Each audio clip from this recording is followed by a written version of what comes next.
In this episode, He's digging his own grave. the MythBusters take on the mob, searching for Jimmy Hoffa under Giant Stadium. Really don't want to know who put him here. They test the taxi tornado. Can a jet engine blow a car right off the road? And braving the daddy longlegs. Is it really the world's most venomous spider? Who are the MythBusters? Am I missing an eyebrow? Adam Savage I always enjoyed seeing Adam in pain. and Jamie Heineman. Jamie wants big boom. Between them, more than 30 years special effects experience. Feel kind of sexy. They don't just tell the myths, Farewell, cruel. they put them to the test.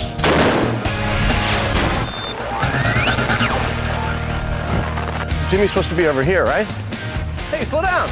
Jamie and Adam have always wanted to play at Giant Stadium just outside New York City. Yeah, the ground feels great on your feet, doesn't it? Yeah. Well, it's meant to. It's like carpeting. Their game isn't football. It's something far more sinister.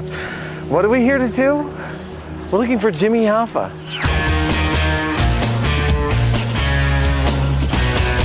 Well, here we are in New Jersey, Giant Stadium. What other myth could we be doing? Has something to do with Hoffa, doesn't it? Exactly. This stadium is supposedly the final resting place of Union boss Jimmy Hoffa. The residents know all about this story. Coach, have you heard the myth about Jimmy Hoffa being buried here at Giant Stadium? Oh, absolutely. That's the first thing I heard about when I was here in '91. I was assistant coach. What have you heard about it? Well, everybody says he's buried right here on the 10-yard line, probably about a foot behind where you stand right there. There used to be a hump right there. A hump? Huh? Yeah, there was even the story, and it's true, is that a player was running for a touchdown and tripped over the hump and fell down, and they said that's right, tripped over where Hoffa was buried. Jimmy Hoffa was a ferocious fighter for workers' rights. As powerful head of the Teamsters, he was investigated over alleged mob connections and misuse of union funds. Expenditures that I needed at that time, I can't recall offhand. And this was in cash also? That's right. And no collateral, no note? That's right. And no interest paid? That's right. Teamster boss James Hoffa surrenders to U.S. Marshals to begin serving an 8-year prison term for... In fact, he only served 4 years after the sentence was commuted in 1971. But in July 1975, he disappeared without a trace from a Michigan parking lot. Many believe he was murdered by the mob to stop him from regaining control of the Teamsters. Why do people think he's here in Newark, New Jersey? Well, there is actually a little bit of evidence to that fact. The FBI got a tip that he was buried in concrete here at Giant Stadium. And the stadium was built between 1974 and 1976. So the construction window is correct if someone had a very sick sense of humor that they might have buried him here. The best way to answer this myth is just to dig up Giant Stadium. But it's very big, and time is short. So the MythBusters have another high-tech idea, and they'll test it back at the workshop.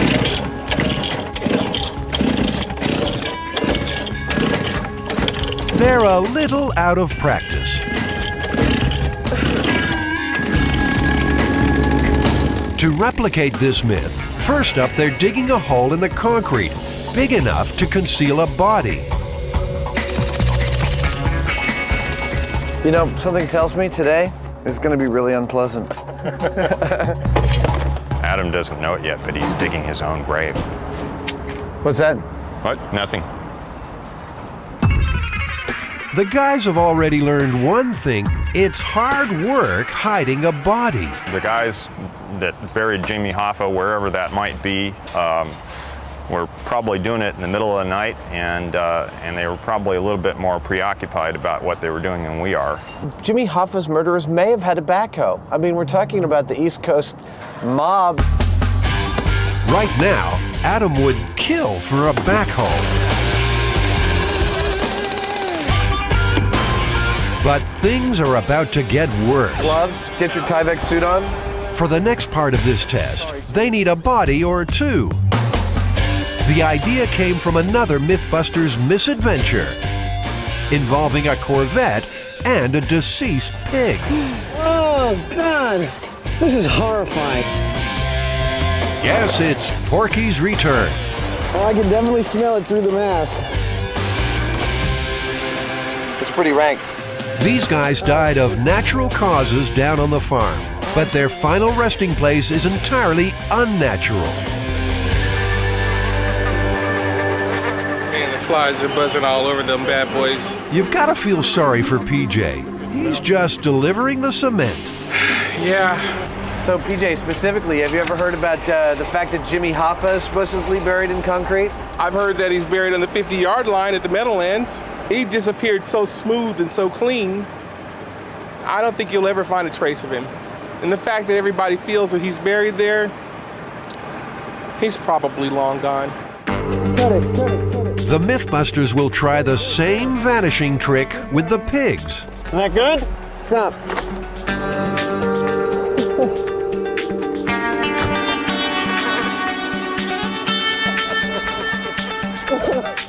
The smell is, it's pretty bad. All right, hold on, here we go. Okay.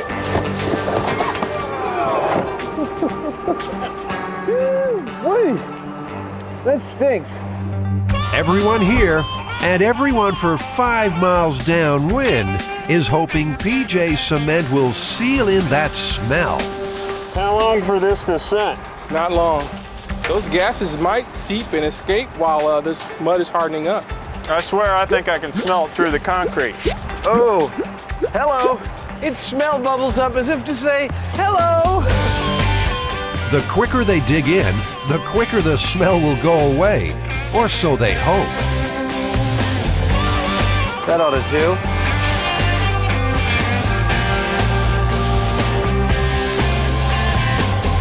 I want you to sign this little waiver here just in case the sidewalk explodes or whatever. Okay. And they'll say, well, PJ's cleared on that. Okay. It's all in the name of science, though, It is right? all in the name of science, exactly. But it's more than science at stake here. According to folklorist Heather Joseph Witham, the Hoffa myth is buried deep in the American psyche. We tell stories about Hoffa because he's this wonderful American hero, anti-hero, because he's the quintessential American worker, and because there's this tremendous mystery surrounding his death. And it involves the Teamsters Union, it involves mob bosses. It's a wonderfully American story. In essence, it's a great mystery. It's a mystery to the guys how that pig smell is still escaping the hard concrete 2 weeks after the burial. Without a doubt, we completely failed to take into account how tenacious the smell of rotting dead pigs can be. It's caught us in every way that it could catch us. In desperation, Jamie covers the whole stinking slab in a latex seal. It's a timely lesson for our trainee mobsters. Out of sight is not always out of mind. If you were some kind of a nefarious person trying to do something like this, I would suspect that you might have a similar problem unless you were really careful. It's something to ponder. Those pigs will teach them everything they need to know before embarking on the hunt for Hoffa. It's the taxi ride from hell. You just wanted to go to the airport, but end up getting blown away. That was really cool, and that really sucked.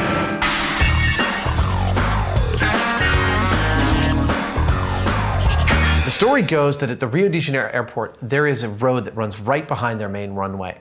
And there's a red light there that keeps you from going across that road when there's a plane about to take off. But a taxi driver ran the light and found himself stuck in the jet wash of a 737 about to take off at full throttle. And his taxi gets thrown up 25 meters in the air and flips over 3 times and falls down, and the guy is hospitalized with pretty serious injuries. A 737 blowing a taxi off a runway? That's a myth to get Jamie and Adam interested. Well, it kind of makes sense. I mean, those have thousands of pounds of thrust, don't they?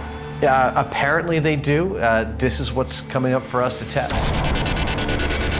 So the challenge is to see if jet engines are powerful enough to roll a car. Big machines and wrecking stuff. The MythBusters' two favorite things. First things first, they need to hail a cab.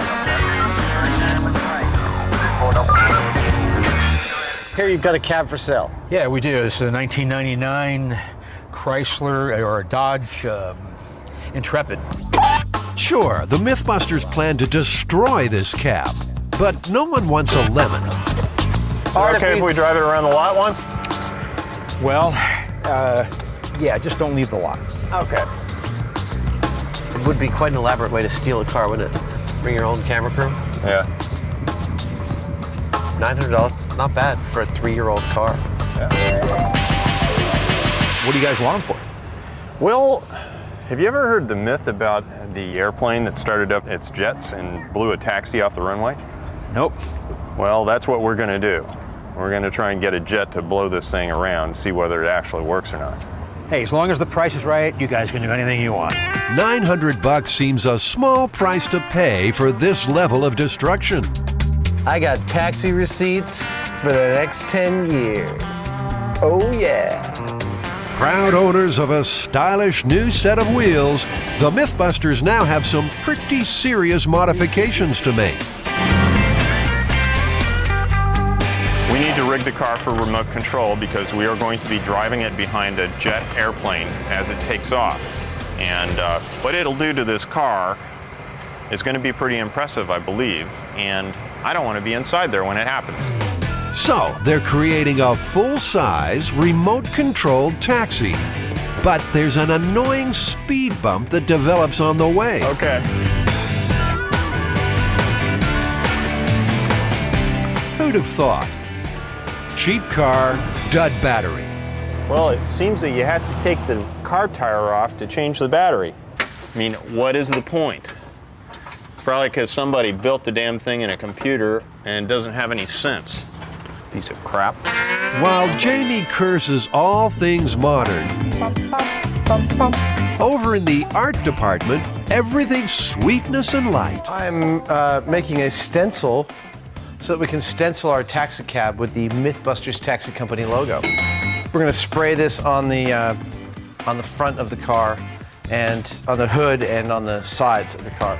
Well, I've got the old battery out now, finally, and the new one in, so we'll see whether this piece of shit can start. It lives. And now, to tame the beast, Jamie's an old hand at fitting remote controls to cars.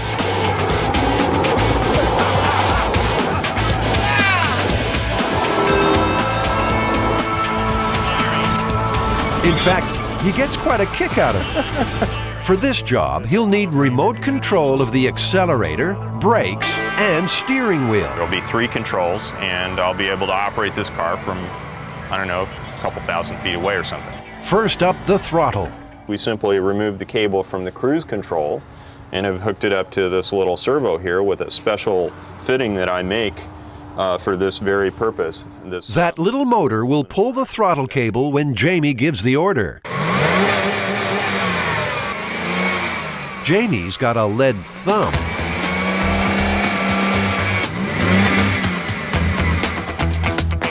Next up, the brakes. A remote-controlled piston is welded to the pedal. It'll act as a kind of bionic leg.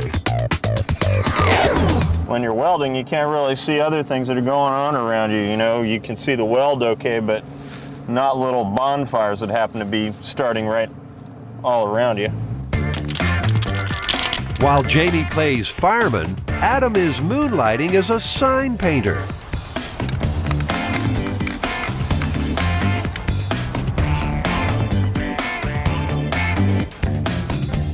I love it when works out. All right, let's put some taxi stripes on this puppy.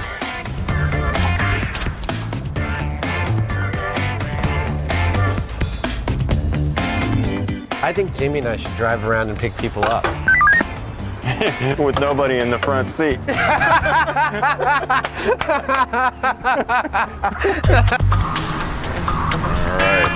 Not without a remote control steering wheel, they won't. This job is proving a little trickier than expected. It's going to blow the steering servo right off. So, in the interests of safety, the airbag is coming out. This actually makes me kind of nervous. You know, this is like a bomb sitting right here. Did someone say bomb? Now, I think if I take these two little wires right here and hook up current to them, we get a boom. Adam and Jamie engage in some lighthearted fun. As usual, Buster, the long-suffering crash test dummy, will bear the brunt of this harmless fun. Okay. All right. Now we'll see if we can't get Buster to do a somersault. Can I do it? Go ahead.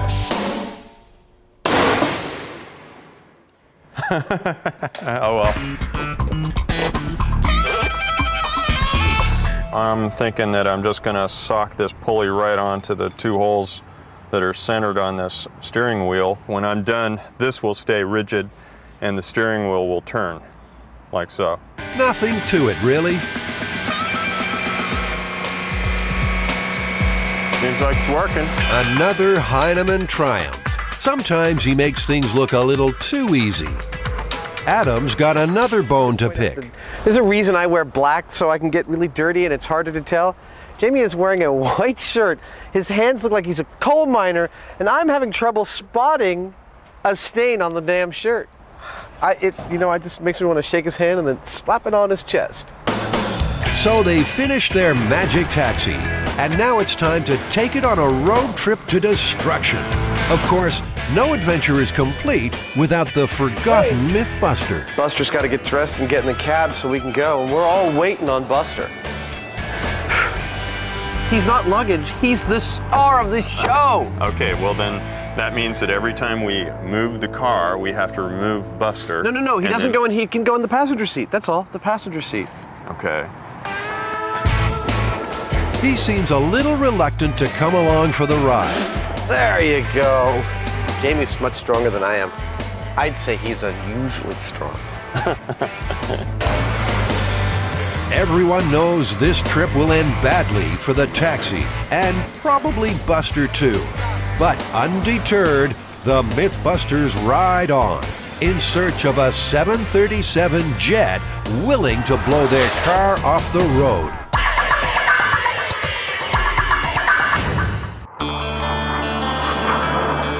Dawn in the Mojave Desert, and the MythBusters are on a mission.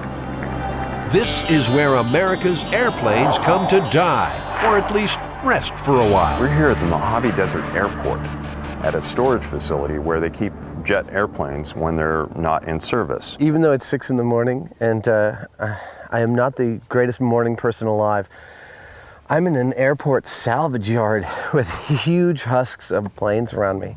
I'm in pig heaven. They've come to this junkyard nirvana to test the jet taxi myth, which claims the jet blast from a 737 on a Brazilian runway blew a taxi right off the road.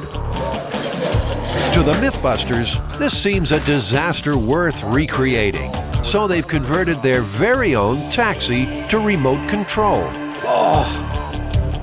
I've had nights like that. Yeah. It's not that maneuverable, but we don't need it to be. We just need to get it out and into the jet wash and we're golden. Now, there are two vital ingredients to this myth: the taxi, which they have, and a jet, which they don't, yet. But they have arranged for one to be waiting just across the airfield. Jamie is getting excited. I guess the biggest excitement is that we really don't know for sure what it's going to do. Those jets have an awful lot of power, so you got to think that it's just going to pick this cab up and throw it. I think this taxi's just going to turn into like a leaf in that kind of blast. Now, it's hard to miss a 737 in an open field, but here's a worry. Theirs is conspicuously and disturbingly absent. Hello. Yep. Yeah, okay, all right. Yep.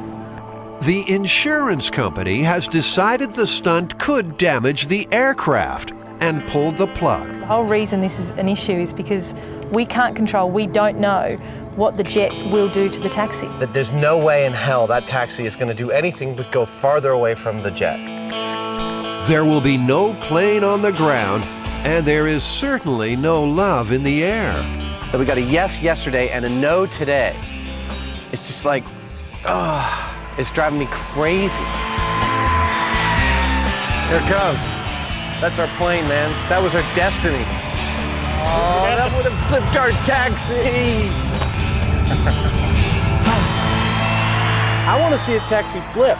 You know, we came all the way down here where they've got a plethora, a congerie of planes, and, you know, we can't get one started up. And there's so many bazillion different reasons why we can't get one started up. It would boggle your mind if I explained even 5 of them. But the show must go on, and the MythBusters are moving to Plan B. Plan B, I believe, involves a separate engine without an airplane that we can hire to be brought to where our car is, and that'll do the job. They're going to bring in 2 jet engines to be operated off stands. It won't make Adam feel better, but the fact he found this story on the internet really doesn't mean it actually happened. I can't tell anymore whether a newspaper story online is true or false. It's really just impossible because a lot of the internet legends appear as news items. And newspapers often pick up urban legends and repeat them as news.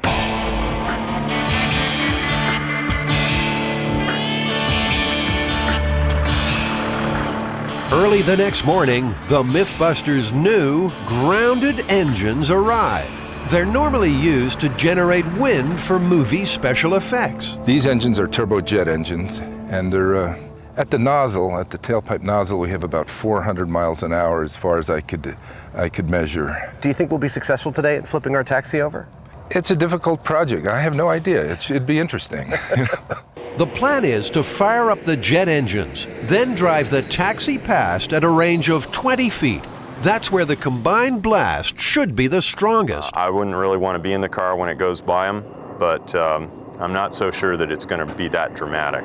I think the whole thing's just going to go and roll over 3 or 4 times. I think Jamie's being a little pessimistic.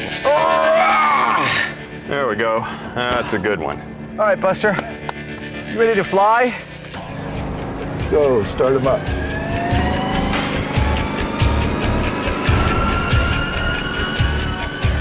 They might be smaller than a 737, but these jet engines still pack a punch. A combined output of about 7,000 pounds per square inch. Now, like the Myth, the cab will take its chances running the gauntlet through the jet wash.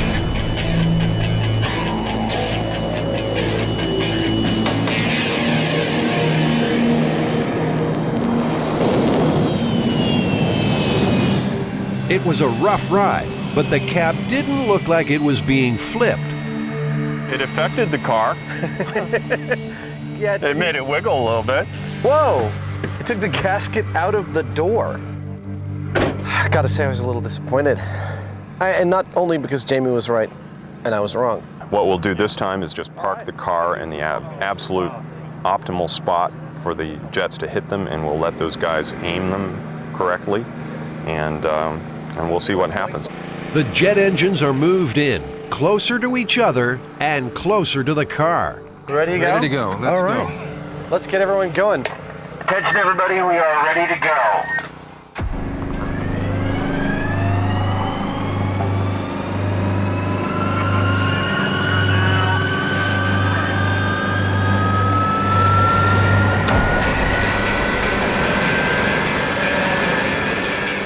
If the near side rises just enough, the blast will bounce under the car and flip it.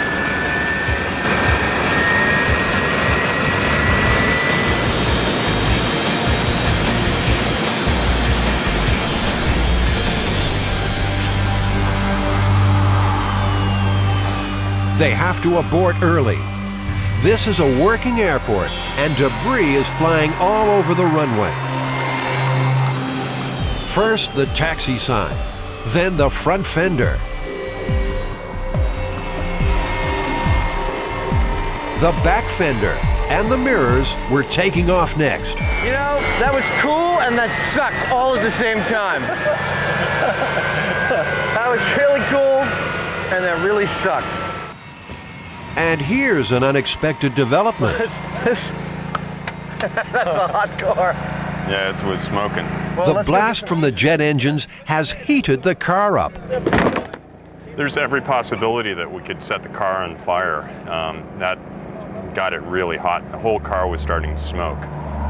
In fact, that was more likely than they realized. The fuel lines have been torn out too. Adam does not want to play with fire. That looks like gas. Feel you guys. Jamie? Yeah. We should get this off the runway. I'm disinclined to proceed when we've got a leaking fuel tank and we're pointing flaming jets at this car, but we're gonna try and siphon it out. While the tank is being emptied, the jet engines are being moved to a safer position for one last try. Nicely done, Jamie. Is that good?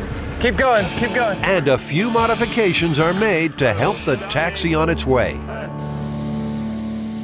We're just trying to get this car to flip. We know it can flip. We're just trying to help it along. We've let the tires out on one side. We put it on a little bit of a slope. We are jacking up the side that faces the wind, and we should get a rolling cab. If this doesn't work, it's safe to say it never will with these engines. The meter is running, and time is nearly up for this myth.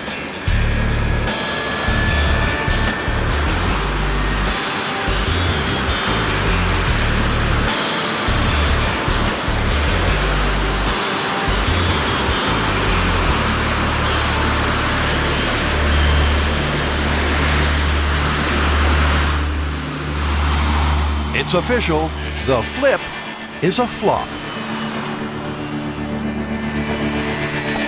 I think this is a first for us. It's a MythBusters failure. It's we're unable through reasons of technology and, well, insurance brokers to make it happen. What do we say here? Do we say that the MythBusters are busted? Well, you know, we just couldn't afford the right jet, is what it amounts to. Let's call that a day. But it's not quite a day. Turns out this one really is true. In January 2002, Rio de Janeiro TV News captured the aftermath. A taxi did indeed drive along an airport access road at the wrong time, and a revved up 737 blew the car 75 feet, injuring the driver. And the MythBusters thought they had a bad day.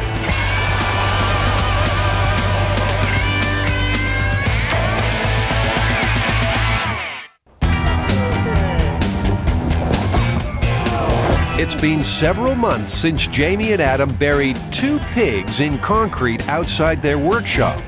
They're hoping it will help them bust the myth Jimmy Hoffa is buried at Giant Stadium. Hi, Dick. Adam Savage. They've enlisted the help of Dick Sylvester, who's skilled in the use of ground-penetrating radar. Dick, can you walk us through exactly how ground-penetrating radar actually works? Certainly. The antenna right here is a little radio transmitter and receiver. And so pulses are sent to the antenna, and these radio transmit pulses go into the ground. And where there's a change in soil properties, or there's an object underground, then the reflections return and are printed on the graphic recorder we've been looking at. You just drag it, is that it? So this orange box transmits a signal down into the ground. If there's a body or a cavity where a body used to be, it should show up on this screen. What this is showing you, the ground surface is here, and these are features underneath the ground surface. Dick, have you ever used your ground-penetrating radar to look for bodies? Yes, as a matter of fact, in Alaska, where they wanted to move some burial grounds of natives, we used the radar system up there to map the bodies, and then they excavated them and moved them. But how will this fancy piece of equipment perform through solid concrete? All right. Will Porky show up? Ready? Yeah. Go.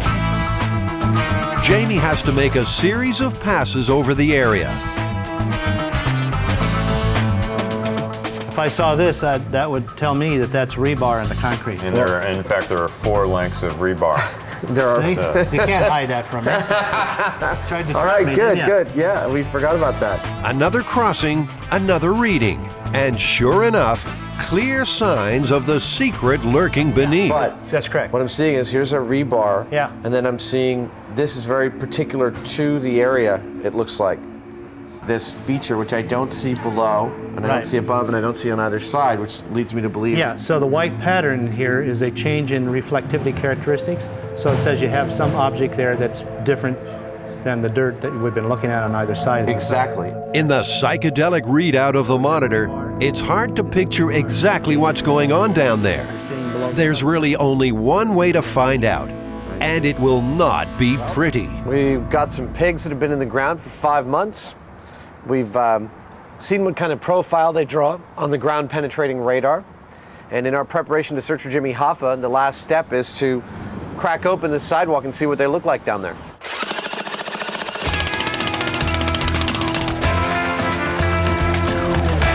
It's possible Egyptian archaeologists experienced similar emotions as they were about to open a tomb for the first time. Possible, but unlikely. Check that out. We cracked the seal, man. Look, it's like an open void in there. And I gotta tell you, I don't miss that smell.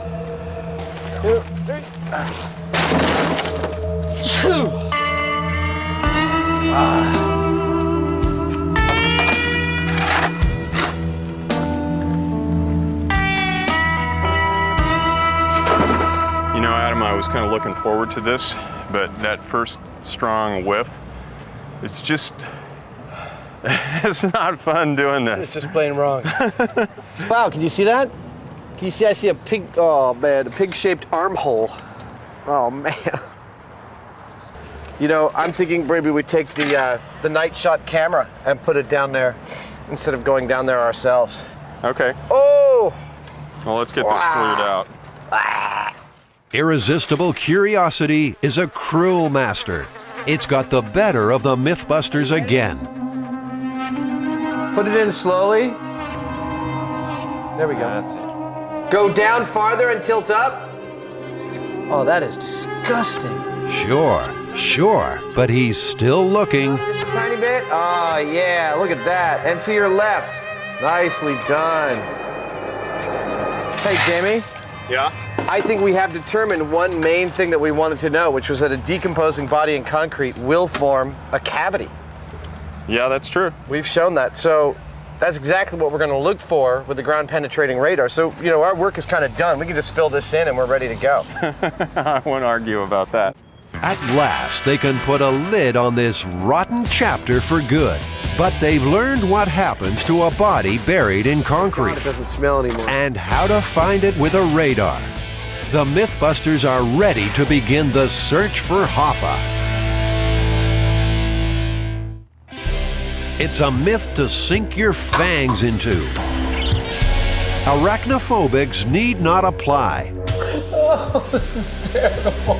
Is the daddy longlegs really a deadly killer? All right, big guy, what is the myth? What do we got now? The myth is that the daddy longlegs spider is actually the most toxic spider in the world. But the problem is that their fangs are so short that they can't penetrate human skin. If it's true, this would surely be nature's cruelest trick. Venom to kill an ox, fangs to kill a gnat. But imagine all that poison hanging around our homes. He's not letting on, but Adam's afraid of spiders, a fact certain to come back to bite him sometime in this myth. But for now, he's bravely joining the hunt. I guess, you know, they live in garages and under houses and stuff, and I have a garage. Do you have a garage? I have a garage. Maybe we should head over there and try and catch some. All right. And so the MythBusters descend into the dark and hidden places beneath Jamie's house. These just might be the deadliest spiders alive. They'll need a lot for what they have in mind. Got it? Yeah. Okay. Jamie's boldly delving in. Adam's doing his best. Turns out this is Daddy Longlegs Central. Crikey. Ooh. Oh, that's a good one. Jamie, I'm curious why your house turned out to be spider heaven. I like spiders. We have them as pets. It was about that big. Yeah, it was as big as a dinner plate. We fed it mice. They've wrangled about 40 spiders. Got it. All right. There we go. Now, to test this myth, they have to extract some venom. They also have to find out how toxic it is. They'll measure the spider's fangs to see if they're long enough to pierce skin. And last, as a conclusive test, enter the tube of death. But that's later. First, the MythBusters need an expert spider milker. They've lured arachnologist Chuck Christensen into their web. How do you get venom out of something this small? Well, actually, if you make your tools small enough and you use enough magnification, it looks quite large. I'm hooking up a spider milking pump. First, to stop the spider struggling and hurting itself, it has to be put into a shallow sleep. How do we anesthetize a spider? Okay, we use carbon dioxide gas. They go to sleep or do they die? They go to sleep and they'll come back. They should be fine. The sleeping spider is carefully positioned on a special clamp.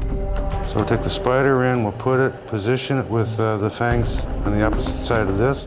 What we need to draw the venom out of the spider is like the longest, thinnest, hollow tube you can possibly imagine. It makes your average like insulin syringe look like a 10-penny nail.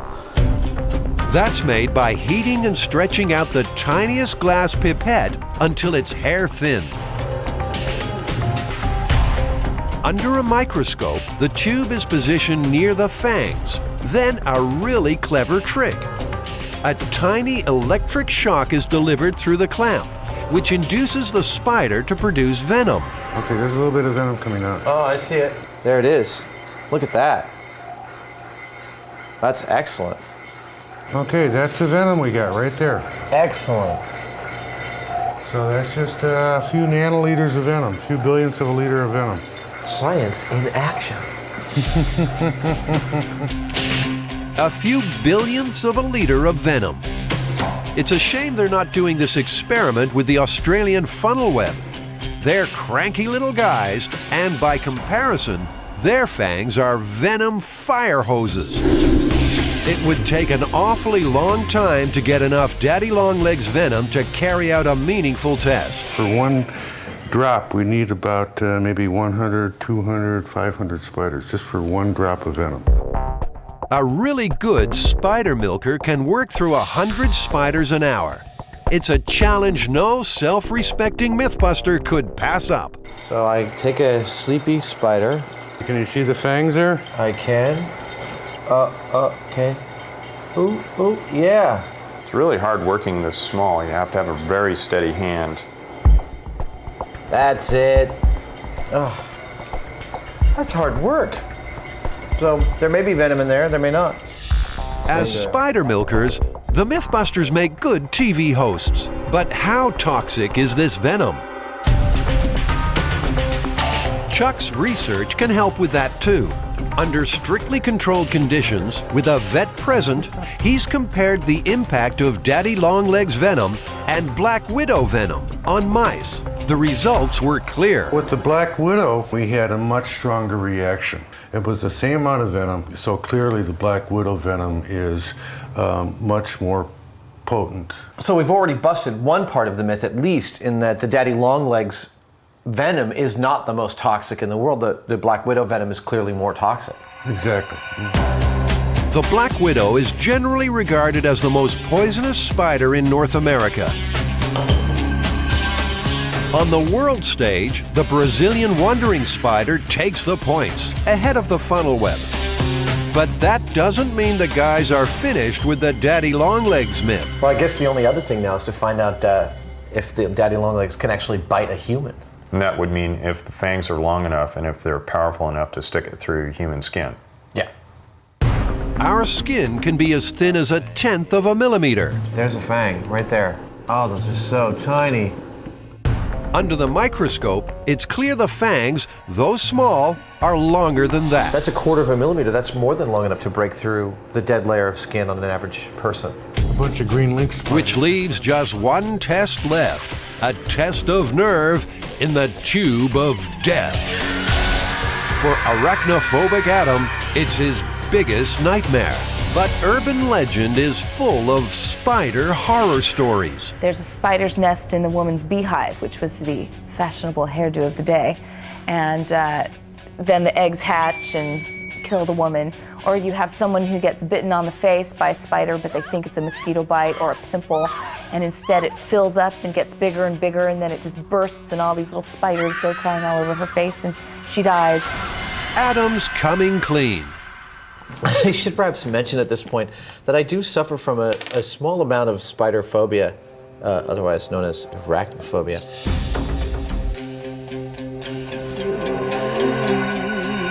If he was hoping for sympathy, he's sorely let down. Oh, that's funky. Oh, I don't like this at all. This is really awful. The idea is to encourage the spiders to bite. If Adam survives, it's the ultimate myth busted. This is like your worst nightmare, but you feel when you're sticking your hand in something. Ah. Ah.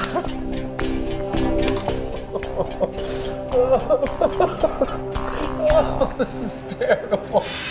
All their information says he's perfectly safe, but right now, rational thought isn't coming easily. We haven't seen any evidence at all of lethal daddy long leg spiders. Not yet. Oh, dude. Can I take my arm out of here? No way, man. Oh. The only way Adam's getting out is with bite marks. And at last, a spider seems willing to oblige. Ooh. Yeah, I think I just got bitten right here. You got bit? Yeah, I felt right. a little bit of like just like a tiny little burning. But he landed right on my index finger, and I felt a little tiny burning. I looked, and he was down, and he came up, and he walked away, and now it's like it's already gone. Yeah, I don't feel exactly. anything. Exactly. That's it. That's it. Well, that's not that toxic. Hell, that isn't so bad. Adam survived his worst nightmare. He's feeling braver already. Even better, they've comprehensively busted the daddy long legs myth. Congratulations. I got bit. You deserve it. When former Teamsters boss Jimmy Hoffa disappeared in 1975, everyone blamed the mob. But no one was ever convicted of the killing, and nor has his body been found. The mystery has intrigued the country ever since. In one legend, his remains were disintegrated in a rendering plant. In others, his body was encased in concrete and put in a strip club in Los Angeles. In other stories, he's in Florida swamps. He's at the bottom of numerous lakes, particularly around Michigan, where he disappeared. And he is also said to be somewhere here at Giant Stadium in New Jersey. Does the myth do anything, add mystique to the team? Well, I think the players talk about it, and the young players probably don't even know if the older players haven't talked about it. But if you're here and you work here and you coach a player, you know that this is a spot that everybody says it's not the. The MythBusters have honed their body-finding skills, practicing with ground-penetrating radar on buried pigs, and are ready to shake this myth up. So what happens if we actually find him? I tell you what, you'll remove all the myth. It's fact, but you're gonna have a hard time. I think it's probably pretty deep in there. Adam and Jamie have never been afraid of going deep. They'll search the locations most often referred to in the myth. We need to hit section 107. Yep. We need to hit the 50-yard line, the end zones, and then there's the bump on the 10-yard line, I believe. The 10-yard bump. Yeah.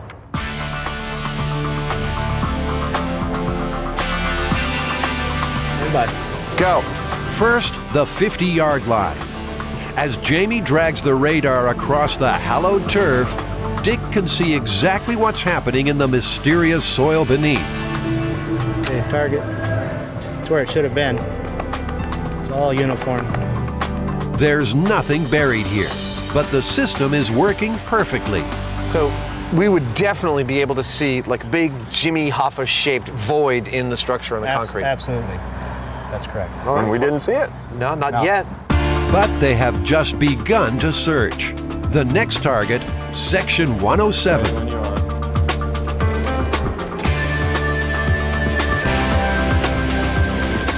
How's it looking? It's all pretty uniform across here. Go ahead on row 6. Go ahead.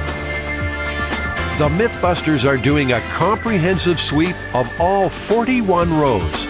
If Hoffa is hogging a high-priced seat, they'll soon know about it. The data was excellent. There was no anomalous features that I would interpret as being a body. So nothing looked at all like our pigs in concrete? It did not. There was no features like the pigs. All right, well, what's next? Let's go on to the next site. All right, all right. Over here. Start your run. Go. Maybe the MythBusters will score in the end zone. All right, end of number 2. We're in the perfect position. But what if they do? It's not a prospect to be taken lightly. We're not disrespecting Jimmy here, not at all. We're not making any statements about his politics whatsoever. All we're interested in is taking some science to the myth. It's whether or not he's here. Don't even want to know who put him here. I really don't want to know who put him here. If someone told me who put him here, I'd forget about it. Adam can breathe a little easier for now. Nothing? Nothing. Jimmy is not in the end zone. They have just one last target. I'm putting the flag roughly where the bump is supposed to be. Coach told us that, in his opinion, there is no other place that Jimmy Hoffa is supposed to be buried but right here on the 10-yard line, 3 feet this side of the 10, what they call the bump. Go ahead, Jamie. Go. This is the most anticipated pass of the whole adventure. You gonna pull it? I am.